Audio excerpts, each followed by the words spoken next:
Hey, this is Pamela Riemann Schneider. I'm the retail editor for Blue Book Services, and this is the Produce Reporter Week in Review. Greg, that's a snazzy windbreaker.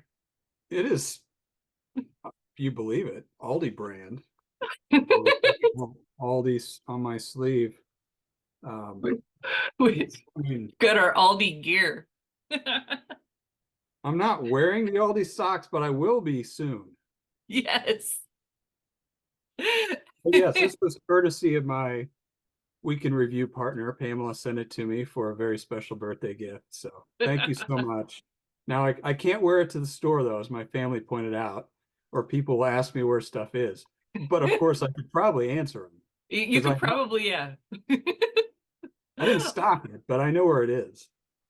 Aldi's biggest fan now has some Aldi swag. I had to, as soon as I saw that they dropped it, I got in the car and drove 20 minutes to the one that's nearest to me. And they even had the sneakers, but I was also told by my teenage son that the sneakers were no. So, but this actually goes along with a story we had this week about Aldi, and it's talking about Aldi and Lidl's growth during time of food inflation. And this is something we've talked about many times over the last 3-4 years, especially. They're not doing so bad. No, Aldi, and I mean, they're very similar, but Aldi's really killing it. One of the stats they have is in February, monthly visits year over year were almost 30% above a year ago. I mean, I think, I think a lot of people are starting to realize that the secret of Aldi is out. And also, the median income of the shopper keeps rising. So Yeah. it's not, I mean, it's for a value shopper, but it's not just for low income value shoppers. I mean, just anecdotally, I follow a lot of moms groups on social media that are here for the Austin area, and there are only two Aldi stores. One of them is in Pflugerville, one of them is in Georgetown. Neither of those are close to the bulk of where most people live in Austin. And when people get on there talking about how to save money on groceries, so many of them are saying, "Do you shop at Aldi?" And I mean, if it wasn't 20 minutes away and I'm burning 20 minutes worth of gas to get there and back, then I would consider it for sure. And I'm surprised, honestly, that there aren't more where I am. Although, as you go north and as you go over into the Houston area, there's a whole lot more of them. But this Aldi's not exactly a secret anymore with as many locations as they are putting in across the US, and especially with the expansion that they're going to be having in the Southeast. Lidl, on the other hand, Lidl just had some layoffs. Lidl hasn't quite figured out the US, but definitely discount stores are thriving. Yeah, one of the things that the analysis we ran is Lidl's customer base is much more wealthy suburban, upper suburban. And I wonder if that has to do more with the locations that they're in, as opposed, I mean, regionally, it's kind of mostly in the east, and it does seem like um, more expensive areas to live. And so that's why they may have that consumer versus Aldi is much more nationalized. Yeah, Do you, much more nationalized is traditionally Midwest, being based in the Chicago area. So a lot of people who are legacy Aldi are legacy discount shoppers. well, Amazon was in the news on your week off, so I'm sure you can't help yourself but follow it, right? I can't help it. And it showed up in my TikTok feed too, so I can't get away from the retail news. But what I thought was interesting, so Amazon Fresh and is dropping the Just Walk Out technology in favor of using dash carts.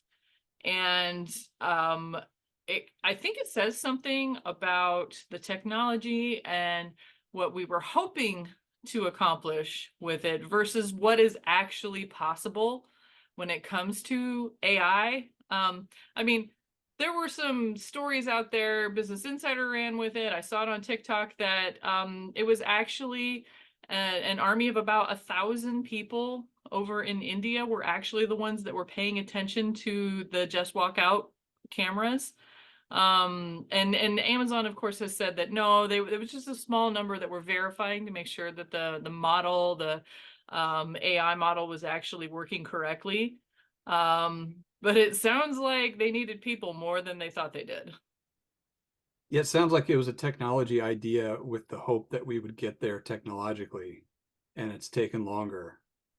Yeah, definitely. And it also, I feel like, underscores the importance of people. We've talked about this with self-checkout in the last couple of weeks, is that what they hoped they could accomplish with self-checkout by redeploying people to other areas of the store. There are some things that we really just need somebody's hands on. And check out, especially in a time where we're seeing a whole lot more shrink, as far as like whether it's unintentional or intentional. Grocery prices go up, people decide that everything's a banana. You know what I'm saying? And so it's not surprising to see them take this out. I feel like it's just kind of they really have put a lot of resources into it, but I feel like the Just Walk Out stuff is more geared towards something like an airport, when you're going into one of those little stores in an airport, or you're in a small convenience store. That's where it works a whole lot better, when there's lower traffic flow, lower item count. I think that it really especially was not a great idea for Amazon Fresh, because they're trying to be a big boy grocery store there. And if they want to have baskets with meaningful amounts of things in them, they can't be trying to manage all the other details with that. Now the dash carts, Instacart has something similar. They call it the Caper Cart. That's the brand that they're using. So we're still working on trying to get a smart cart going. And we see some expansions of those deals. But as far as the Big Brother camera watching you throughout the entire store, trying to keep track of what you've got in your cart or in your hand cart or whatever you want to call it, uh, I'm not surprised it's not working. You'd think people would love that. You'd think everyone wants to get away from using the checkout, and that's the biggest pain point of the store. And I think honestly right now the biggest pain point of the store is swiping your card. Um, it's not actually what leads up to it. And if it means that there's going to be less shrink, and hopefully they're able to keep prices under control by not losing so much money, then I don't care if it takes a little bit longer. Maybe we can just deploy Aldi checkers everywhere. They And are incredibly fast. they're very efficient, and you have to bag your own stuff, or just try to catch it and like get it into one of the boxes. It's Aldi shopping is like it's like a sport. We could almost make it into a sport. The new supermarket sweep has got to be at Aldi. Um, Yeah. We also had some more news this week that is not surprising at all, but it is kind of scary. Um, Restaurants aren't doing so great. And a lot of people have said that it's coming, like the restaurant slowdown is coming. We had a resurgence when people were just happy to get out of the house, after they kind of released us all back into the wild. But now, not so much. Yeah, the Black Box Intelligence monthly report. Now we talked about this a little bit in January. January was really bad, but it was mostly because of weather. Most parts of the country had a week to 2 week stretch that was like in the teens, like even, I mean, it was way below freezing even in the Sun Belt in your area. And that depressed restaurant numbers. But the bounce back in February it was higher and an improvement, but it did not get above zero when you're talking year over year in February. It's below where it was February ago. And some of the analysis in this Black Box Intelligence piece is that some people have been expecting a retail or a restaurant slowdown because of high food prices and high labor costs. And it is possible that this is the start of that. Yeah, if you just look at the line, January was shocking, but when it pops back up to February, it's it's not that impressive of a rebound there. And the thing is, too, that you don't go to restaurants as often as I do, just because we're out and about with sports and all this other stuff, and I'm a bad planner. I don't know if you've been to Subway lately. Do you remember the $5 foot long? It is I now a do. $6 6 inch. That is one of the most glaring examples, I feel like, because the $5 foot long was in 2017. That wasn't that long ago, and now it is $6 for a 6 inch sub. It's $10 for what is it, a double bacon Big Mac or something like that at McDonald's, depending on your market. McDonald's is market priced. But there is one single burger that is $10.85 at McDonald's. The dollar menu at Wendy's, I saw that the other day when I was driving by. The dollar menu is actually for cookies. So it's $1 a piece for cookies. It used to be $1 for a junior bacon cheeseburger. Yeah, the prices have really gone up. So it's not surprising. I've actually seen a lot of content on social media talking about fast food prices are so high that it's actually almost better to just go ahead and order takeout from a place like Applebee's or Chili's. Or Cracker Barrel, because those places have mid-price meals, and if you do takeout, then you don't have to worry about getting an extra drink or the tipping that you would normally see in a restaurant. So it's actually almost more of a value to go to one of those. What do we call that? It's not necessarily, it's a sit down, but it's kind of fast casual-ish. I don't even know what those classify as. Yeah, I think it might be fast casuals. That's the category, but I'm not really a restaurant expert. I'm As not you pointed out. necessarily a restaurant expert, except that I have to go to them all the time. Yeah, I do not go to restaurants all that often. And part of it is cost. Part of it is, my wife works nights and weekends, so I'm not going by myself.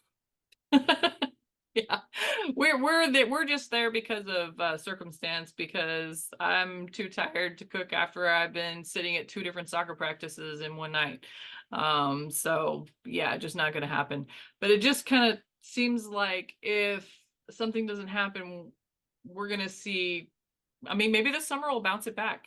But we'll have to see on that. But some not really great numbers coming from restaurants.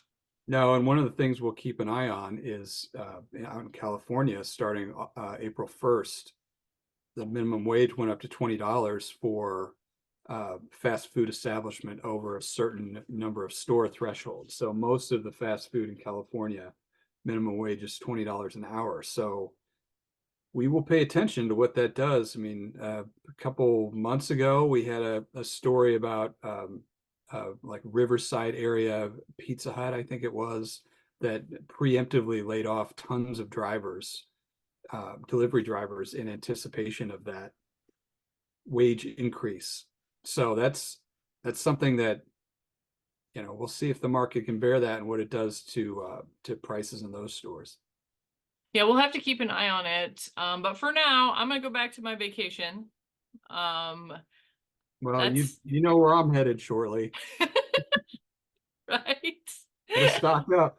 This is not the most comfortable sweatshirt. I'm just gonna say it's not exactly my style. I may have to use their generous return policy to take it back. I saved the tags and everything. Yeah, it might be a Euro cut. Yeah, I think It is Euro zipper. Well, admit I have to go. It's men's cut, but the zipper's on the wrong side, like European style. all right. Well, that's it for the Produce Reporter Week in Review. If you are not getting the Produce Reporter newsletter, you need to go to producebluebook.com and sign up. And I will see you next week from Houston at Viva Fresh. That will be exciting.